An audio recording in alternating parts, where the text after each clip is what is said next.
earlier. So Healthcare for All, Los Angeles has endorsed Elizabeth Castillo, as is our state organization. And we have endorsed Maria Estrada. Maria is our high priority candidate. So because we are a small organization, we're going to put most of our efforts behind Maria Estrada. And once you hear her speak, you will know why. But what's really beautiful about this is Elizabeth and Maria are in a way running together because their districts overlap. So we're actually, getting to help both by supporting Maria. But Maria Estrada, please introduce yourself. Let everybody know what you're running for, and I won't get in your way. Maria Estrada, running for state assembly in the 63rd district, Southeast LA. And actually, Elizabeth and I, 7 of the cities in my district overlap her district. So we definitely are going to co-campaign. And actually, it's actually economical if we have door hangers with her information on one side and mine on the other. And as you know, like part of my strategy is actually to help candidates in the municipality seats, whether it's school board or city council, and help them because there's a lot of younger leftist candidates that are trying to get in. So we're trying to help other people as well. So this is how it works when you don't have money and you're grassroots, and you just got to combine resources and do what you can to help each other.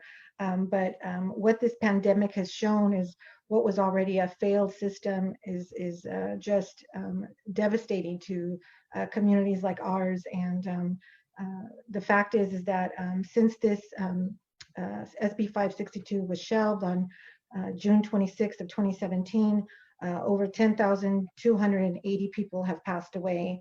And I actually had emailed a link after we had corresponded via email that there is a site that's actually keeping track, and it's connected to the PNHP doctors and how they do the calculation, and it's updated. I mean, from the time I left work to the time I came home, 2 more people had passed away. So the pandemic has actually accelerated that number, obviously, and we do know that people have been denied healthcare and services at hospitals because they don't have healthcare since the pandemic began. So we have areas here like the city of Southgate, which is one of the largest cities in this district, that has 21.5% people unemployed, and they have 22% of the people in that city are food insecure. So it's been extremely difficult here. And aside from the loss of life, which you can't put a number on, I mean, no value on that. Had the speaker passed that bill and worked it, by the end of 2020, the state of California would have saved at minimum $111 billion, and we wouldn't be in the whole $54.3 billion. So it is just fiscally irresponsible not to push this through. But as we've seen, when you look at companies like Exide and PG&E, and whenever there's these catastrophes, or with the fires, the assembly is very quick to jump and help these corporations. And yet this pandemic's been happening, and I don't even believe Anthony Rendon has set foot in Southeast LA. He's in one of his 5 homes in Sacramento, and he has not done anything. There is no sense of urgency, not just from him, but from the Democratic Party altogether. There is no desire to help people. They're just going to ride this out, and that's just I think that's just criminal. I was somehow not involved, but apparently I'm running for chair of the LACDP as well, and I don't know, you guys are killing me over here, but it was a good opportunity to point out the hypocrisy of the party, and the fact that they claim to care about healthcare, but they're pushing Joe Biden, who's already said he would never sign a Medicare for all, and all the other issues that he comes with. So I just find that it's we're at a crossroads here, and politically, this country, it's at war with itself. And I've been very active in here and throughout LA with actions, protesting, and because I think it's necessary. And here in, locally right now in Southgate, but there is so much need for mental health right now because people are stuck in their homes, and people who are already depressed, the economic burden that this has put on, the fear of getting sick. If kids go back to school, which I think would be a mistake, then who's going to watch their kids? If they don't go back to school, how are they going to go back to work if they can? And if the kids go back to school, are they going to bring something home? So it's just compounded already, the pressures, the economic pressures, the daily pressures, and that just makes things that much worse for people. And there's really nothing that's being offered to the community to help them. And I feel that the healthcare issue, especially in this district, considering all the environmental issues we're facing, and now this pandemic, it's just people are very, very afraid, and they have no idea from one day to the next what's going to happen. Whether we're fighting for rent cancellation, mortgage deferments, or mortgage forgiveness, or whatever it is, there's so many fights to have. But I think the most basic thing that we need to have is healthcare. There's just no way around that. And the fact that it would save so much money and lives, it just does not make sense. But it just goes to the fact that this capitalist system is failing us. These corporate owned politicians are failing us, and they have no intention of ever doing right by our communities.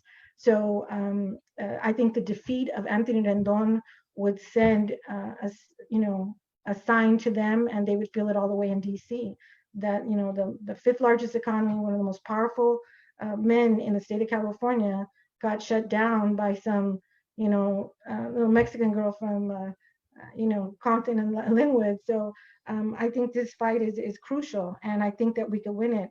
Again, we got 46% of the vote with $18,000. He won by 7,700 votes, and it took him $1.3 million to do it. And we just had, Liz was on my team, and Linda, and Mona Ma, and Josie, and Anthony, and Dennis, and they were out there all the time. I was at work, it didn't care. They were out there, every day, all the time, killing it. My activism is actually, even though with the pandemic, I'm still organizing and doing stuff on the ground myself, because making the connections with the community, organizing, getting your face out there, and letting them know that I don't believe in speaking about stuff. I believe in acting on it and doing things. And I think it's very important that people, like, I'm from here. Rendon's not even from this community, and there is no, like I said, no sense of urgency, even from the local city officials. And sadly, they all support him, and he's all endorsed all of them. So it's the way the Democratic Party maintains control in these communities. They are able to it's like a web, and they have candidates that they co-sponsor, endorse, and I mean, Cristina could tell you, it's they have a death grip here. And I'm actually right now, I just did a protest outside of the mayor of Southgate's house right before the pandemic hit, and the ripple effect of that and what I've done subsequently. I have people reaching out to me, just, well, how can I help you? What can I do? We're organizing meetings. I mean, it's just, but I'm explaining to them how money's being extracted from our communities, and I got receipts. So it's a matter of giving them that information. And then they're like, I knew something was wrong. I didn't know what it was, but now I do. So now, I mean, we just went to a thing on Saturday, and it was, everybody had masks and whatever, but they had to have 50, 60 people there from all over Southeast LA. And they have rallies every Tuesday, easily 100 people there. And the amount of people that text and call, and I needed them to call for they're trying to privatize the water here in Southeast LA. I don't know if you guys know about SB 625. We're trying to kill that bill, and it was written by apparently Senator Stephen Bradford, which actually he's not the author. Alf Brandt is, who is staffer and legal counsel for Anthony Rendon. And this bill is actually meant to try to privatize the water here in Southeast LA. So we've protested outside of Mark Ridley Thomas, Cristina Garcia, Anthony Rendon, Bradford, just all kinds of politicians' houses, literally put up a canopy and, picnic, do a picnic, bring Popeye's chicken. I mean, we're out there in front of their houses, letting them know that we're not going to let this ride, So there's fights all over the place, and we got to be on top of all that. But again, the healthcare issue, especially right now with this pandemic, it's really important that we put that in the forefront and get it passed, because the amount of health issues here that we face environmentally, and combine that with the fact that this is a food desert, and you can't. It's just a gamut of things that people here have to face, not to mention the fact that poverty is violence, and poverty causes mental anguish and mental issues and stress, which causes a whole other set of things. And people don't really take that into account. And the fact when people are already poor and suffering, I mean, the amount of homelessness here in LA County went up 13%, and it's going to increase exponentially if nothing's done about the rent issue. So it's a whole number of issues. And the reality is people are not going to the doctor because they don't have health care and they can't afford it.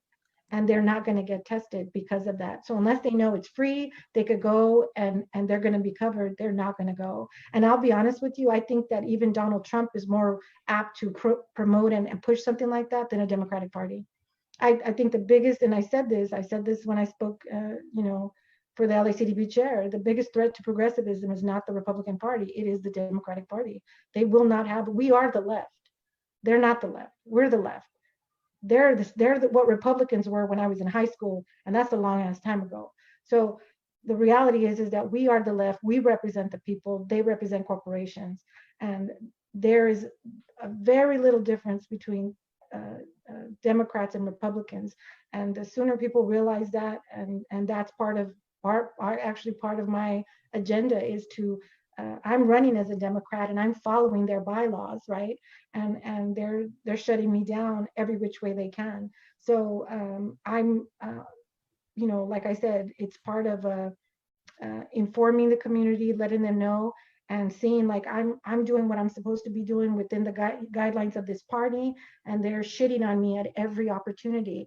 And what am I supposed to be doing? So all of these things are part of what I'm doing, and to educate my community and to bring them in, because I'm not here out of any need to be a politician, or because in 10 years, I want to move up in politics. I'm here because these are my people, this is my community, and they deserve better, and we can do better.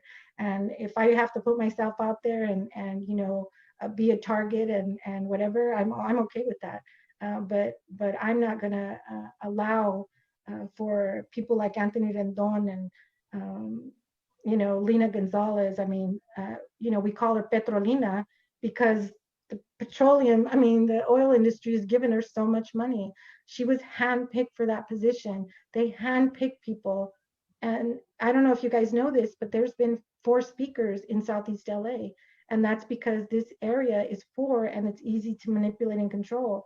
And they take advantage of it. And Anthony Rendon recently did an interview, and he said that Southeast LA is the corridor of corruption. Well, he would know because he's the head of that snake. I mean, he is the head of that whole thing. And it's taken him 7 years to acknowledge that. I mean, it's just sad. And even mental health, there's nonprofits here, the cities won't fund them because they're not part of their group, of their chosen nonprofits. So I'll be honest with you, like just to give you an idea of how it works, when Gavin Newsom said he was giving 125 million to the undocumented, 50 million was going to nonprofits. One of those nonprofits I would imagine was going to be Cheerla. Now, Cheerla is very anti-Trump, right, and very anti-Republican. But the problem is with Cheerla is when Nancy Pelosi and Chuck Schumer voted to give 4.6 billion for Border Patrol to Trump, you didn't hear Cheerla say a damn thing. So how is Cheerla really for undocumented people. They're an arm of the Democratic Party. So even nonprofits have an agenda, and you have to be on a special list of nonprofits approved by the Democratic Party. And a lot of these politicians are are affiliated with those nonprofits. Rusty Hicks is the president of Maria Elena Durazo's husband's nonprofit. And I mean, it goes on and on. It's all interconnected, and it's a way of a money flow that's extracted from our communities and be given to these people. So why is the city of Southgate giving six-figure donations to Whittier for mental health and for COVID covering? Like, they don't have anyone in Southgate. Even all of these consultants, I'm checking everybody's background. They got consultants in Canada, Irvine, Fontana, and none in Southeast LA. And yet, they go up and they say they support small businesses.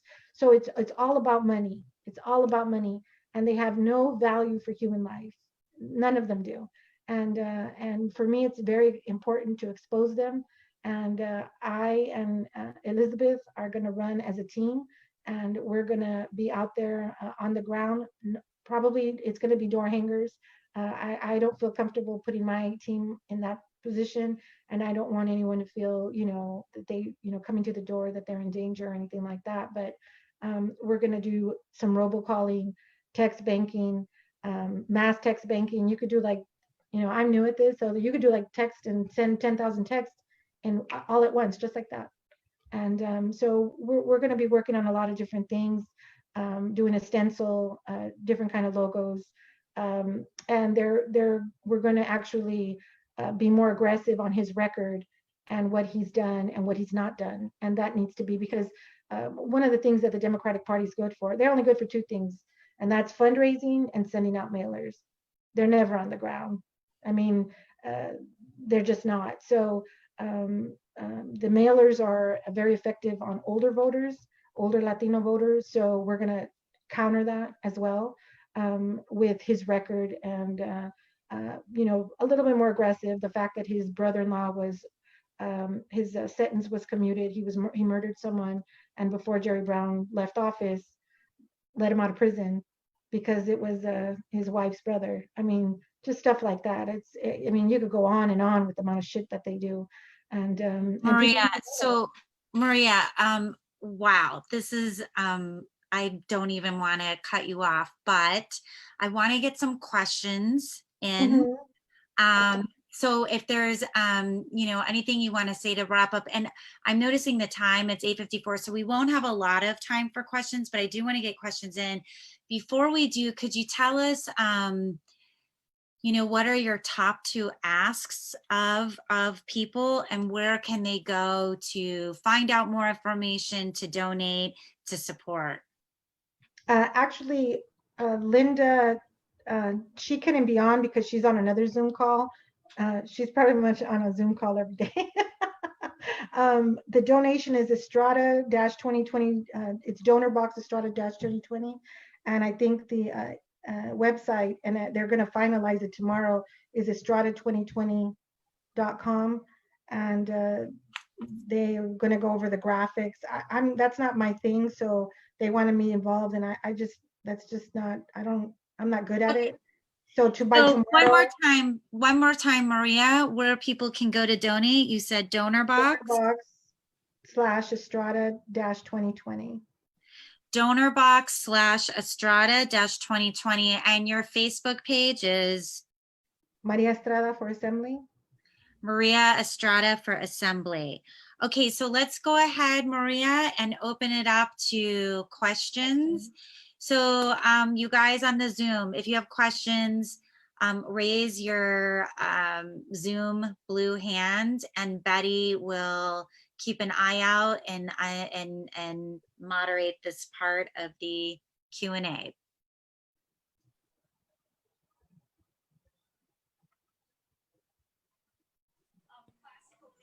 Okay, so in order to raise your hand, you'd go down to participants as part of your Zoom. Click on that, and there should be a little like button or something that says raise your hand. Or just show me in the chat box. Just say you have a question. Ah, we have Maureen has a question. Actually, I heard that. I had more of a comment. I just wanted to say, Maria is operating really in the realm of John Lewis, because he said it's very important to make necessary trouble. And the other thing he said that reminds me of Maria is that you have to find a way to get in their way. And Maria is fantastic at that. I just wanted to say that. So I don't really have a question because I adore her, and whatever she does is fine with me. Could Thank you you, Maureen. tell us, okay, are there any other questions? They've all heard me talk before. So, The most important thing is what, for those of us that want to get involved, when do you think that like the phone banking will be up and the text? Oh, and we all intend that to be on the stuff? ground and everything ready by August 15th.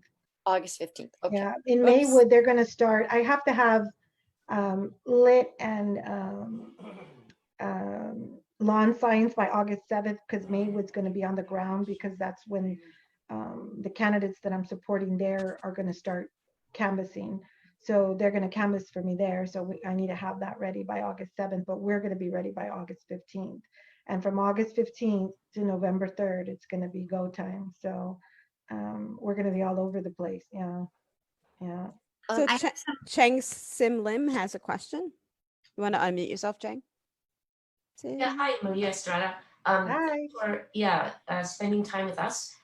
Without revealing too much of your strategy, which are the communities or which are the demographics that you want to turn out that could make the difference? The younger vote. The younger vote. And the two major cities here are Southgate and Lakewood.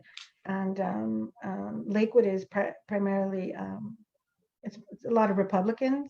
But when I protested outside of Rendon's house, it took the cops 31 minutes to get there. And I was there a good 31 minutes, just, stats and talking about his family, the APAC and all that, going back and forth about the fact that he's gotten so much money from them, and he actually isn't in the neighborhood. He obviously has a house there, but the fact is he primarily lives in Sacramento.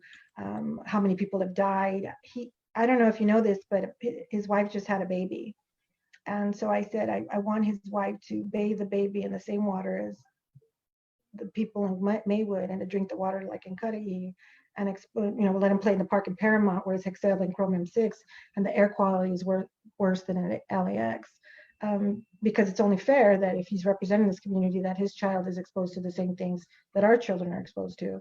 But the neighbors actually were super supportive, pulled out their tailgates, brought out beer and watched the show, and then came over and said they wanted lawn signs, and can I come back? And they would support me. And this elderly woman, who was actually a nurse, told me she's going to talk to everyone on her street and tell them to support me, and that she's going to do whatever she can to get me elected.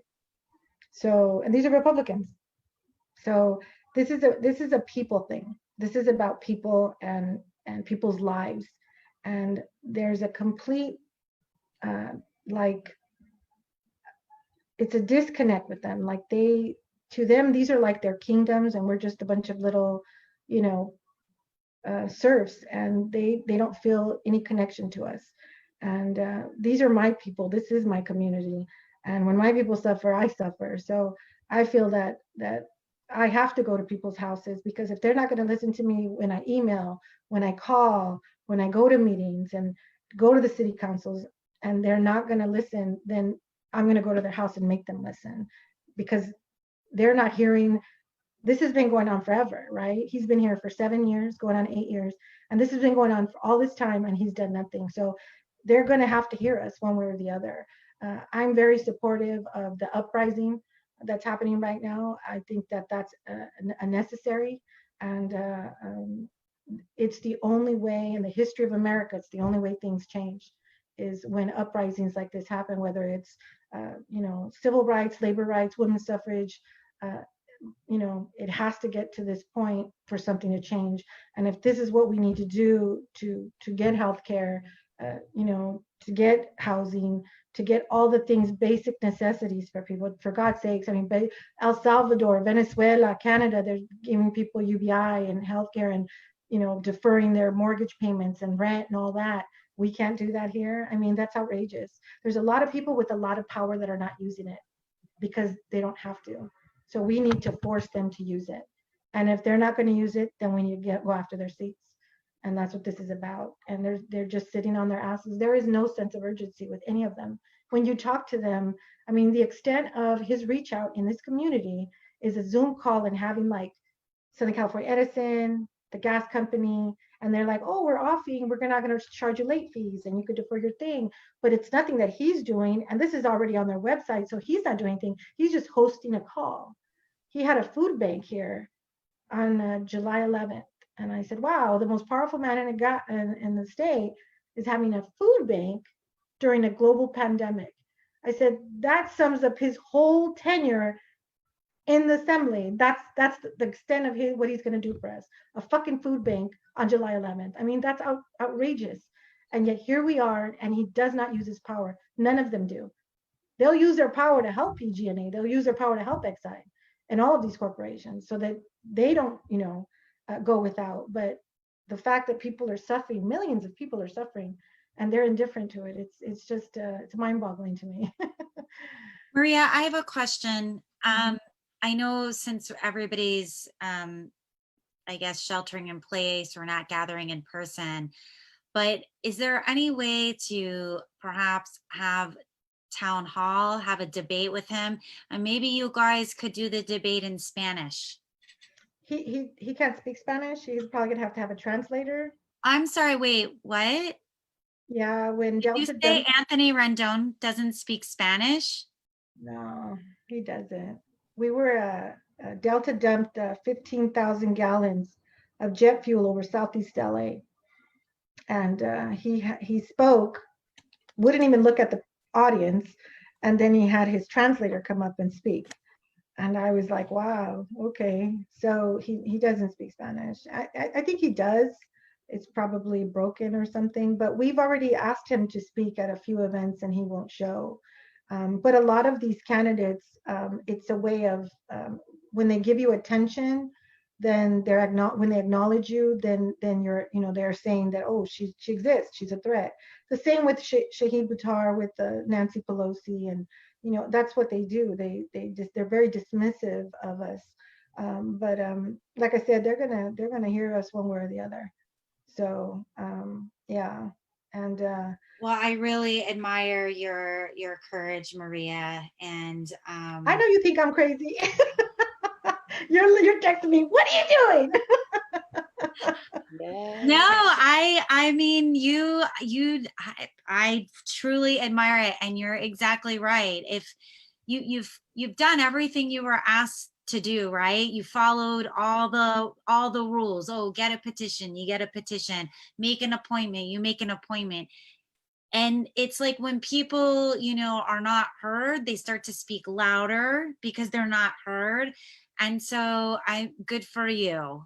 For making yourself heard. And I'm really, really grateful that you're running. That by itself takes so much courage. I'm wondering if there are any other questions before we close for this evening. I do not see any more questions or hands up. Okay, Maria, last words. Just thank you, everyone. I so appreciate your support. And this is a winnable race. We could do this. And we're going to do this. And we're going to hit the ground hard. And this is, they're not going to see it coming. They're not going to expect us to be everywhere all the time the way we're going to be. So I'm really excited that Liz is running. I think that's fantastic. And I think that Lena Gonzalez in that special election didn't get very many votes, and she was going to go unopposed. So Liz wasn't even on the ballot in March. But the fact that she has someone who's a nurse, during a pandemic, who's from this community and is on the ground. Liz volunteered during the pandemic to work at these sites to test people.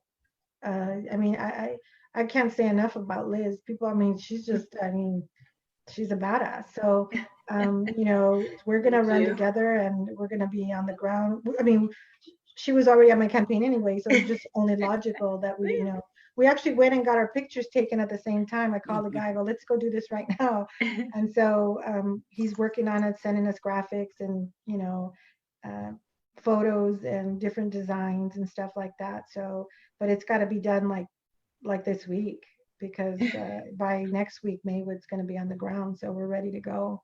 Wow. Yeah, Well, I'm thank excited. you. Thank you, everyone. Thank you for tuning in. This is Healthcare for All Los Angeles chapter, and we had Elizabeth Castillo running for state senate in the 33rd district. Yes. Please find Elizabeth Castillo on Facebook, and Maria Estrada, our heroine, running for Assembly District 63. Thank you so much. Please find Maria Estrada on Facebook, and thank you, everyone. We will do this again, and All right. good night, Yeah. everyone. Thank you. Good night. Thank you so much, Thank you, everyone. Good everybody. seeing you guys.